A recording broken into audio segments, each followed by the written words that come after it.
বিসমিল্লাহির রহমানির রহিম। প্রিয় দেশবাসী, আসসালামু আলাইকুম।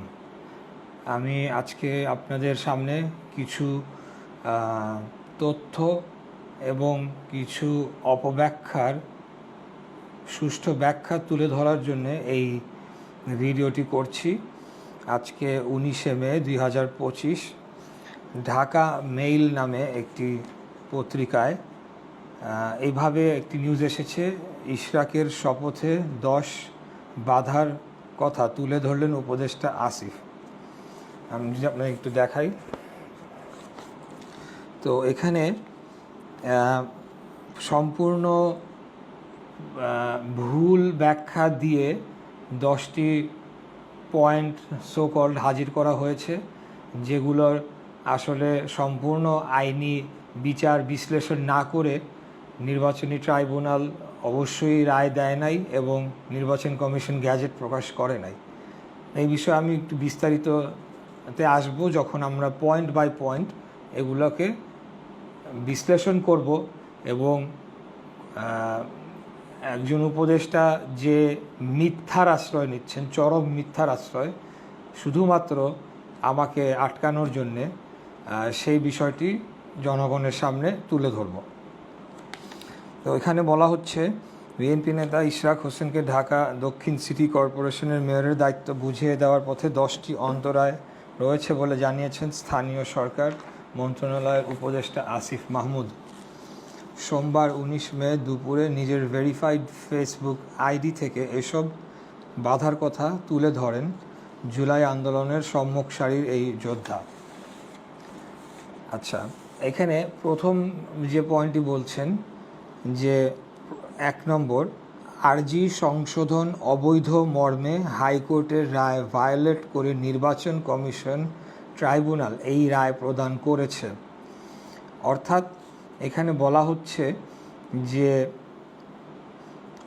আমরা যখন মামলাটি করি, আমরা যে প্রেয়ারটি দেই, অভিযোগটি দেই, পরবর্তীতে সেই প্রেয়ারে, সেই আরজিতে কিছু সংশোধনী আনা হয় এবং যে কোনো সিভিল মামলায় এটা যে কোনো আইনজীবীরা বলতে পারবেন যে যেদিন রায় হয় সেদিন সকালবেলাও নাকি আরজিতে সংশোধনী আনা যায়। তো এই ব্যাপারে আমাদের যে আইনগত ব্যাখ্যা, আরজি সংশোধন কোড অফ সিভিল প্রসিজিওর আইনের অর্ডার 6/17 অনুযায়ী আরজি সংশোধন করা যায়। এক্ষেত্রে হাইকোর্টের কোনো আইনকে ভায়োলেট করা হয়নি, অথচ স্থানীয় সরকার উপদেষ্টা আইন না জেনে শুধুমাত্র সাধারণ জনগণকে ভুল বোঝানোর জন্য এই কথা বলেছে। তারা যে কথাটি বলার চেষ্টা করছে, অন্য একটা সম্পূর্ণ ভিন্ন ধরনের মামলায়, এই ধরনের কোনো মামলাই নয়, কোনো একটি উপনির্বাচনের মামলায় কোথাও কোনো একটি অর্ডারে হাইকোর্টে একটা অবজারভেশন এসেছিল, যেই অবজারভেশনটাকে তারা বলতে চাচ্ছে যে আমরা এটাকে ভায়োলেট করেছি, অথচ অবজারভেশন ইজ অবজারভেশন, সেটা আইনের ঊর্ধ্বে হতে পারে না। আইনে এখানে লেখা রয়েছে কোড অফ সিভিল প্রসিজিওর আইনের অর্ডার 6/17 অনুযায়ী আরজি সংশোধন করা যায়। অতএব এখানে সম্পূর্ণ একটা মিথ্যার আশ্রয় নিয়ে জনগণকে বিভ্রান্ত করার চেষ্টা, যেটি অতীতেও হয়েছে, আবারও করা হয়েছে।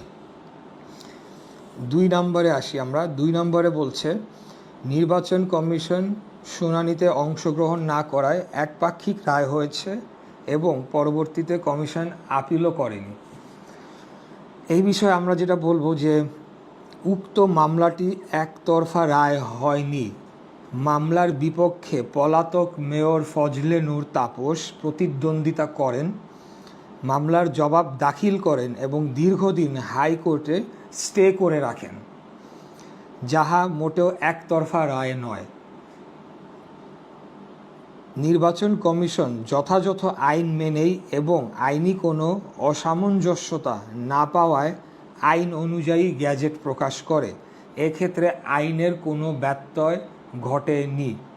এখানেও সম্পূর্ণ যে কথাটি বলা হয়েছে একেবারেই পুরোপুরি মিথ্যা, এবং শুধু মিথ্যা না, আমি বলবো যে একটা গর্হিত অপরাধ যে এরকম একটি রায় কে প্রভাবিত করার জন্য যখন এরকম একটি অবস্থা চলছে, এই ধরনের অপব্যাখ্যা, মিথ্যা ব্যাখ্যা দিয়ে জনগণকে বিভ্রান্ত করার চেষ্টা করা হচ্ছে। 3 নম্বর, আইন মন্ত্রণালয়ের মতামত চাওয়া হলেও মতামত দেওয়ার আগেই এবং একই সাথে 2 জন নাগরিকের পাঠানো লিগ্যাল নোটিশ উপেক্ষা করে রাত 10টায় গ্যাজেট প্রকাশ করেছে নির্বাচন কমিশন। তা আমি একটু বুঝাই। নির্বাচন কমিশন একটি স্বাধীন প্রতিষ্ঠান। তাহাদের নিজস্ব আইনজীবী প্যানেল থাকার পরও অধিকতর বোঝার জন্যে আইন উপদেষ্টার নিকট ফাইল পাঠালে তাহারা দেখে শুনে আইনের কোনো ব্যত্যয় না হওয়ায় ফাইল পুনরায় ফেরত পাঠালে তারপর নির্বাচন কমিশন গ্যাজেট প্রকাশ করে। অর্থাৎ ফাইলটি আইন মন্ত্রণালয়ে পাঠানো হয়েছিল, যদি এতই কোনো আইনি এখানে গলত থেকে থাকতো, 5 দিন ধরে সেটা নাকি ছিল কোথায়, সেখানে তো কোনো মতামত কেন দেওয়া হলো না? এবং কেন দেওয়া হলো না? কারণ সেখানে মতামত দেওয়ার কোনো অধিকার বা আইনি কোনো ব্যত্যয় পাওয়া যায়নি। দ্বিতীয়ত, আইন মন্ত্রণালয় নির্বাচন কমিশনকে কোনো আইনি মতামত দিতে পারে না, কারণ নির্বাচন কমিশন একটি স্বাধীন সার্বভৌম প্রতিষ্ঠান। এখানে রাত 10টার কথা যেটি বলা হচ্ছে, যে আর আমাদের যে রায়ে স্পষ্ট লেখা ছিল 10 দিনের মধ্যে গ্যাজেট প্রকাশ করতে হবে।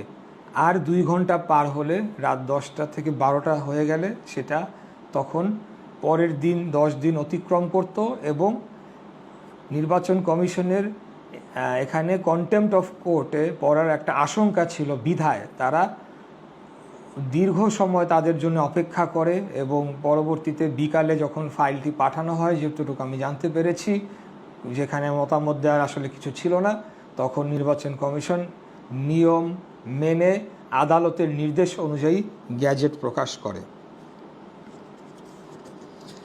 দ্বিতীয়ত, তারা এখানে বলছে যে 2 জন নাগরিকের পাঠানো লিগ্যাল নোটিশ উপেক্ষা করে। যে 2 জন নাগরিকের লিগ্যাল নোটিশ পাঠানো হয়েছে, প্রথমত তারা 2 জনের কেউই ঢাকা দক্ষিণের ভোটার না, অতএব তাদের এখানে সংক্ষুব্ধ হওয়ার কোনো সুযোগই নাই, সম্ভাবনাই নাই। অথবা এখানে এমন কোনো পরিস্থিতি সংক্ষুব্ধ কখন হয়, যদি এমন হতো যে আমি নির্বাহী আদেশে একজন প্রশাসক হিসাবে নিয়োগ পেয়েছি, সেখানে আমাকে সরিয়ে দেওয়া হয়েছে বা আমি আবার আসছি, আমার ফলে আরেকজন সংক্রুদ্ধ হচ্ছে, আরেকজন ক্ষতিগ্রস্ত হচ্ছে, সেই ক্ষেত্রে সেই ব্যক্তিরা এখানে সংক্রুদ্ধ হয়ে এখানে লিগ্যাল নোটিশ পাঠাতে পারে। এখানে যে লিগ্যাল নোটিশ পাঠানোর কথাটি বলা হয়েছে, সেটি একেবারে পুরোপুরি ভিত্তিহীন তো বটেই, এবং যারা পাঠিয়েছে তারা ঢাকা দক্ষিণ সিটি কর্পোরেশনের তারা রেজিস্টার্ড কোনো ভোটারও নন। অতএব এরকম আইনি নোটিশ তো যে কোনো কম্পিউটারের দোকানে বসে টাইপ করেও পাঠানো যায়, এবং অনেক উকিল সাহেবরা রয়েছেন যাদের মাধ্যমে এটি করা সম্ভব। তো এটাতেই স্পষ্টত বোঝা যাচ্ছে তারা আগে থেকেই বাধা প্রদান করার জন্যে এই ধরনের কিছু ব্যক্তিবর্গকে তারা নিয়োগ দিয়েছে, হায়ার করেছে এই সমস্ত কাজ করে আমাদেরকে বাধাগ্রস্ত করার জন্য। অতএব এটারও কোনো লিগ্যাল কোনো বেসিস নাই। চতুর্থ যে কথাটি বলা হচ্ছে, আসিফ লেখেন, চতুর্থ এ মামলায় স্থানীয় সরকার বিভাগ পক্ষভুক্ত ছিল না এবং রায়ে স্থানীয় সরকার বিভাগের প্রতি কোনো নির্দেশনার উল্লেখ নেই। এখানে মানে আমি বলবো যে এটা আসলে চরম অজ্ঞতা নাকি, আর কিছু বলার নাই। স্থানীয় সরকার বিভাগকে এই মামলায় পক্ষভুক্ত করার কোনোই কারণ নাই, এটা হয় না, কারণ তারা নির্বাচনের কোনো পক্ষ না। তাদের কাজ হলো নির্বাচন কমিশনের আদেশ মেনে প্রয়োজনীয় পদক্ষেপ গ্রহণ করা। অতএব যেখানে আইনের মধ্যেই তারা কোনো পক্ষভুক্ত হতে পারে না, সেখানে এই কথাটি কেন বলা হচ্ছে, এটা তো আসলেও মানে এখন সবাই নিশ্চয়ই বুঝতে পারবেন যারা আইনের বিষয়ে কিছুটা ধারণা রাখেন, যেখানে নির্বাচন স্থানীয় সরকার বিভাগকে এই মামলায় পক্ষভুক্ত করার কোনো কারণ নাই, কারণ তারা নির্বাচনের কোনো পক্ষ নন। তাহলে কেন উপদেষ্টা বলছে যে স্থানীয় সরকার বিভাগ পক্ষভুক্ত ছিল না এবং রায়ে স্থানীয় সরকার বিভাগের প্রতি নির্দেশনার কোনো উল্লেখ নেই। যেখানে স্থানীয় সরকার কোনো পক্ষই না, তার প্রতি আবার কোর্ট কী নির্দেশনা দেবে? এখানে আইনেই তো বলা রয়েছে, সিটি কর্পোরেশন আইনে তা স্থানীয় সরকার বিভাগের যে কাজটুকু সেটি খুব স্পষ্টভাবে ডিফাইন করা হয়েছে যে তারা নির্বাচন কমিশনের গ্যাজেটের আলোকে তারা শপথ গ্রহণ অনুষ্ঠান সম্পন্ন করবে, এতটুকুই তাদের কাজ। এরপরে পঞ্চম যেখানে আসছে, শপথ না নেওয়ার কারণে নির্বাচন কমিশন স্থানীয় সরকার বিভাগকে বিবাদী করে রিট পিটিশন দায়ের করেছে, যা এখনো বিচারাধীন। আচ্ছা, এখানে যেটা বলা হচ্ছে, শপথ না দেওয়ার আবেদন করে নির্বাচন কমিশন এবং স্থানীয় সরকার বিভাগ, এবং সেখানে আমাকেও সম্ভবত আরও দুই একজন থাকতে পারে, তাদেরকে বিবাদী করে রিট পিটিশন দায়ের করা হয়েছে, যেটি আমি আগেই বললাম, ওই যে তাদের ভাড়া করা দুইজন লোক দিয়ে, ভাড়া করা একজন আইনজীবী দিয়ে নোটিশ পাঠিয়েছিল, উদ্দেশ্যই ছিল রিট পিটিশন করে আমাদের প্রক্রিয়াটাকে বাধাগ্রস্ত করবে, এবং বলছে যা এখনও বিচারাধীন। এই বিষয়ে আমাদের আইনজীবীদের মতামত যে রিট সংক্রান্ত যে কোনো বক্তব্য স্থানীয় সরকার উপদেষ্টা দিয়েছেন তা ওনার অজ্ঞতার বহিঃপ্রকাশ। কোনো মামলার শুনানির জন্য কোনো অর্ডার বা শপথ বন্ধ হবে না। কোনো মামলার কোনো শুনানির জন্যে কোনো অর্ডার বা শপথ বন্ধ হবে না। এটা একটা, যে কেউ এখন যদি গিয়ে যখন তখন রিট করে একটা প্রক্রিয়াকে বাধাগ্রস্ত করে, তার মানে এই না যে সেই রিটের কোনো ভ্যালিডিটি রয়েছে। সেটা পরবর্তীতেই দেখা যাবে যে সে রিট করতে পারে কিনা, আদৌ তার সেই রিট করার গ্রাউন্ড আছে কিনা। সে ভোটারও না, সে সংক্রুদ্ধ ব্যক্তিও না, অতএব সেই রিটের কোনো বৈধতাই থাকবে না। এরপরে 6 নম্বরে বলেছে, বরিশাল সিটি কর্পোরেশন সংক্রান্ত মামলায় আরজি সংশোধন সংক্রান্ত হাইকোর্টের রায়কে আমলে নিয়ে খারিজ করেছে ট্রাইব্যুনাল। এখানে কত বড় একটা মিথ্যাচার করা হয়েছে, ফলে ট্রাইব্যুনালের দ্বিমুখী অবস্থান বোধগম্য হচ্ছে না। আবার আমি বলি, বরিশাল সিটি কর্পোরেশন সংক্রান্ত মামলার আরজি সংশোধন সংক্রান্ত হাইকোর্টের রায়কে আমলে নিয়ে খারিজ করেছে ট্রাইব্যুনাল। কার্যত যেটা হয়েছে, বরিশাল সিটি কর্পোরেশনে এই ঘটনা নিয়ে কোনো মামলাই হয় নাই।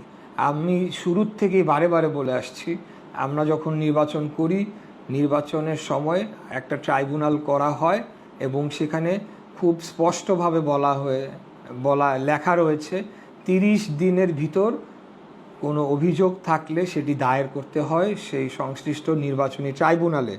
বরিশাল সিটি কর্পোরেশনে এই ধরনের কোনো মামলাই হয়নি। সেখানে একটা দরখাস্ত দ্বারা তাকে মেয়র ঘোষণা দেওয়ার আবেদন করলে তা যথাযথ হয়নি মর্মে খারিজ করে।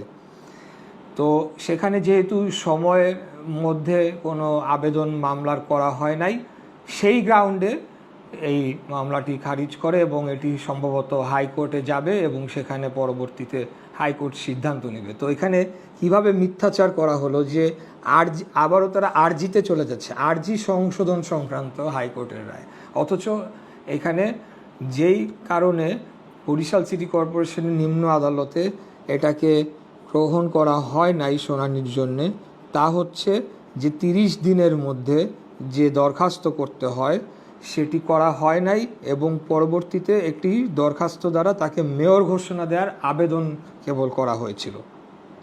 এক্ষেত্রে চট্টগ্রাম সিটি কর্পোরেশনের মেয়রের নির্বাচন সংক্রান্ত মামলার রায়ের কথা কিন্তু তিনি উল্লেখ করেননি, কারণ সেটা নিয়ে যেহেতু কিছু বলার নাই, সেটাও বৈধভাবে হয়েছে এবং চট্টগ্রামের রায় বৈধ হলে ঢাকার রায়ও বৈধভাবেই সেটা সম্পন্ন হয়েছে।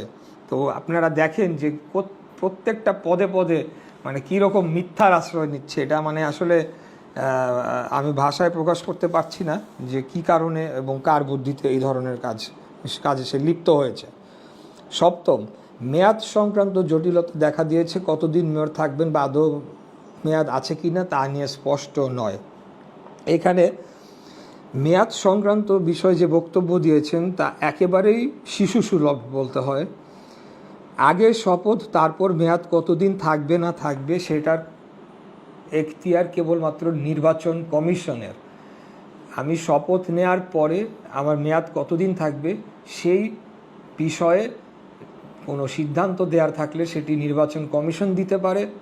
নির্বাচন কমিশন যদি অপারগতা প্রকাশ করে আমরা উচ্চ আদালতে যেতে পারি, অথবা আমাকে যদি স্থানীয় সরকার বর্তমান বিদ্যমান আইন অনুযায়ী কোনো কারণে বরখাস্ত করা হয় তাহলে সেই পদটি খালি হবে। কিন্তু এখানে একটা মেয়াদের কথা বলে একটা ধোঁয়াশা সৃষ্টি করলো যে এটার কারণে শপথ হচ্ছে না, এটার সাথে এটার কোনো সম্পর্কই নাই। এইটা হলো গিয়ে মানে বেসিক কথা। আসিফ আরও লেখেন, অষ্টম যে পয়েন্টটি, নির্বাচন কমিশনের চিঠিতে কোনো প্রকার আইনি জটিলতা না থাকলে পরবর্তীতে ব্যবস্থা গ্রহণের কথা বলা হয়েছে। স্পষ্টতই বিতর্কিত রায়, স্থানীয় সরকারের বিভাগের প্রতি কোনো নির্দেশনা না থাকা, লিগ্যাল নোটিশ এবং রিট পিটিশন বিচারাধীন সংক্রান্ত আইনি জটিলতা রয়েছে। তা আমি একটা করে আসি। হ্যাঁ, নির্বাচন কমিশনের চিঠিতে কোনো প্রকার আইনি জটিলতা না থাকলে পরবর্তী ব্যবস্থা গ্রহণ করার জন্য বলা হয়েছে। ফাইন, খুব ভালো কথা। তো এই চিঠিটা পাওয়ার পরে স্থানীয় সরকার মন্ত্রণালয় কি করেছে, তারা আবারও নির্বাচন কমিশনকে একটা চিঠি লিখেছে। চিঠি লিখে সেখানে কেন আপিল করলো না বা আপিল করা যায় কি না এবং এই ধরনেরই এই সমস্ত জিনিসগুলোকে উল্লেখ করে তারা নির্বাচন কমিশনকে এক প্রকার দিক নির্দেশনা দিচ্ছে যে আপিল কেন করো নাই তোমরা, আপিল করতে হবে। এই কথাটি আমি বলি সেটা খুব ভয়ানক। তারা নির্বাচন কমিশনের উপরে হস্তক্ষেপ করছে। নির্বাচন কমিশন সম্পূর্ণ স্বাধীন, তাদের নিজস্ব আইনজীবী প্যানেল রয়েছে, বিজ্ঞ আইনজীবী প্যানেল, এবং পুরো কমিশন বসে সিদ্ধান্ত নিয়ে আইনের আলোকে কোর্টের রায় বাস্তবায়ন করার জন্য গ্যাজেট করেছে। তো তারা যখন এই কাজগুলো করলো তখন কি তারা ভেটিং করে দেখে নাই যে এখানে আইনি কোনো ব্যত্যয় ঘটেছে কি না? নিশ্চয়ই দেখেছে। তারপরেও চিঠির একটা স্ট্যান্ডার্ড ফরম্যাটে যেহেতু লিখতে হয় এভাবে, কোনো প্রকার আইনি জটিলতা না থাকলে পরবর্তী ব্যবস্থা গ্রহণ করুক, এটার জন্য তারা আবার যখন স্থানীয় সরকার মন্ত্রণালয়ে আবার চিঠি লিখলো নির্বাচন কমিশনে, নির্বাচন কমিশনার দীর্ঘ একটি পত্রের মাধ্যমে সেই উত্তরটি তাদেরকে দেয় এবং তারা এখানে স্পষ্টভাবে জানিয়ে দেয় যে এখানে আইনের কোনো ব্যত্যয় তারা পায়নি এবং তারা নিয়ম মেনেই গ্যাজেটটি করেছে। এবং এই কপিটিও আমার কাছে রয়েছে, এটা হয়তো এক সময় প্রকাশ করা যাবে। আর এটার আরেকটা পার্টে বলছে স্পষ্টতই বিতর্কিত রায়, অর্থাৎ সে নিজেই রায় সিদ্ধান্ত নিয়ে ফেলেছে যে রায়টি বিতর্কিত, এই ব্যাপারে কিছু হলো নাই। তারপর বলছে স্থানীয় সরকার বিভাগের প্রতি কোনো নির্দেশনা না থাকা। একটু আগে যেটা বললাম যে স্থানীয় সরকার বিভাগ এই মামলায় পার্টি নয়, অতএব কেন স্থানীয় সরকার বিভাগের প্রতি কোনো নির্দেশনা থাকবে? স্থানীয় সরকারের কাজ কেবলমাত্র শপথ গ্রহণ অনুষ্ঠানটি সম্পন্ন করা, এখানে অন্য কোনো ধরনের ফাংশন তাদের নেই।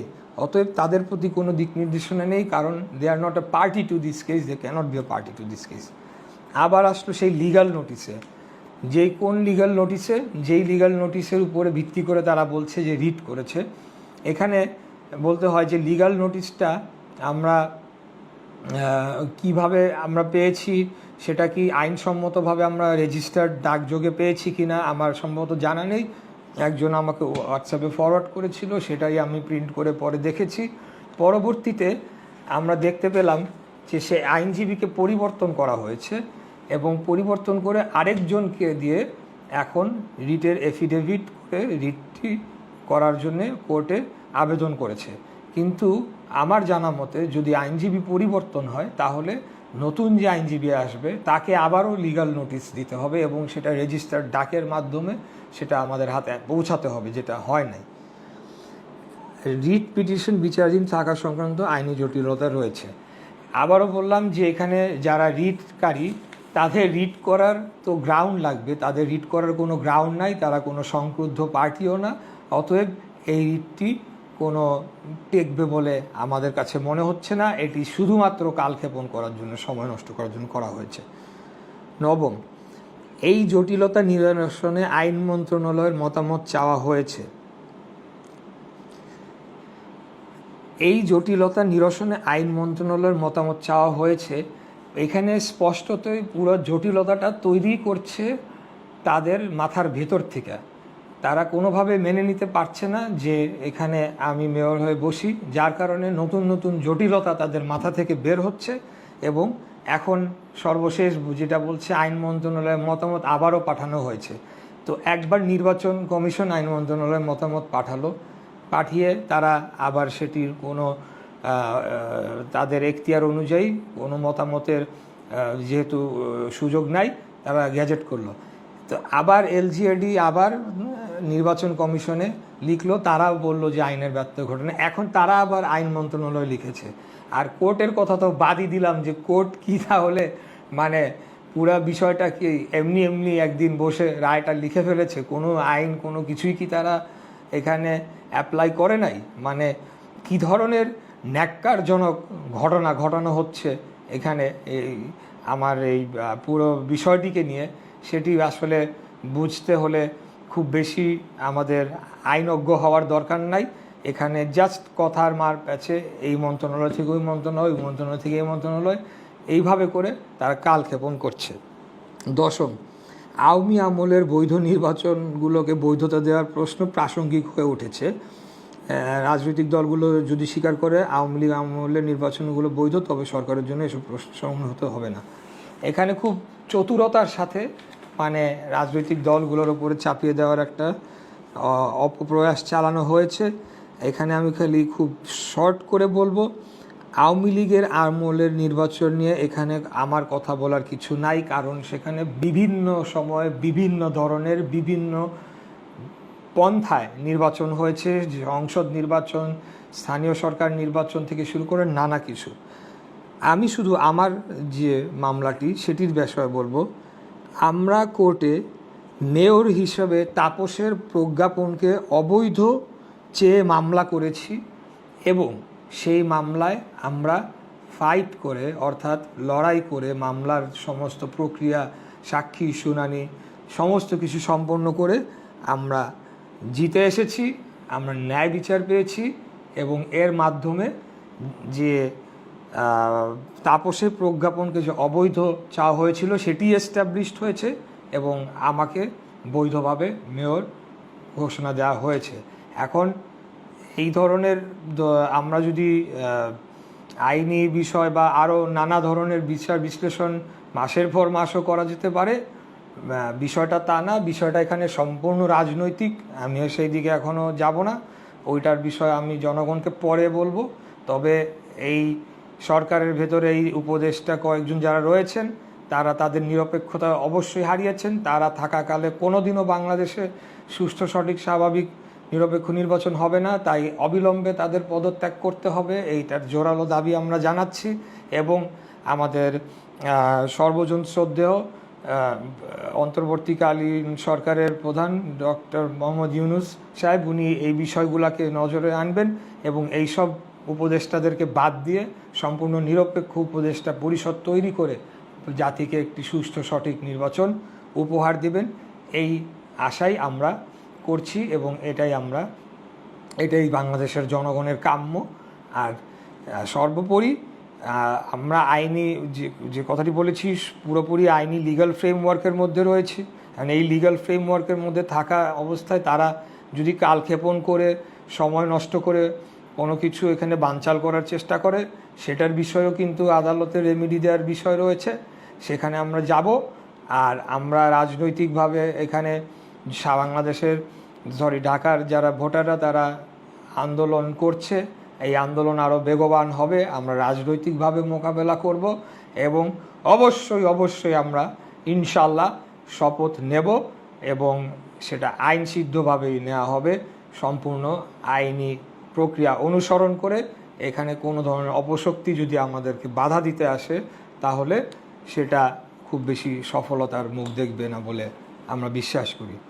আমি আবারও সবাইকে ধন্যবাদ জানাচ্ছি, দীর্ঘক্ষণ ধরে আপনারা এটি শুনেছেন। আসলে আমাকে অনেকেই বলেছে যে ওয়াই, দরকার কি, জাস্ট থ্রো ইট, জবাব দেওয়ার দরকার নাই তো, আমরা তো কোর্টের মাধ্যমে, আমাদের প্রক্রিয়ার মাধ্যমে আমরা আমাদের কাজ করছি। তারপরেও মনে হলো যেহেতু আজকাল ফেসবুকে নানা ধরনের ব্যাখ্যা দাঁড় করিয়ে, নানা ধরনের বয়ান, সেটাকে মানুষের কাছে বিশ্বাসযোগ্য করে তোলা হচ্ছে, এবং এই যে নিউজটি করা হয়েছে 10টি পয়েন্ট, এইটার পয়েন্টগুলো তো ফিরিস্তি আপনারা দেখলেনই, সেগুলোকে আমার মনে করা হয়েছে ডিবাঙ্ক করা দরকার, তাই আমি করেছি শত ব্যস্ততা সত্ত্বেও। তো সবাই ভালো থাকবেন, আশা করি খুব শীঘ্রই আপনাদের সাথে দেখা হবে। সালামু আলাইকুম।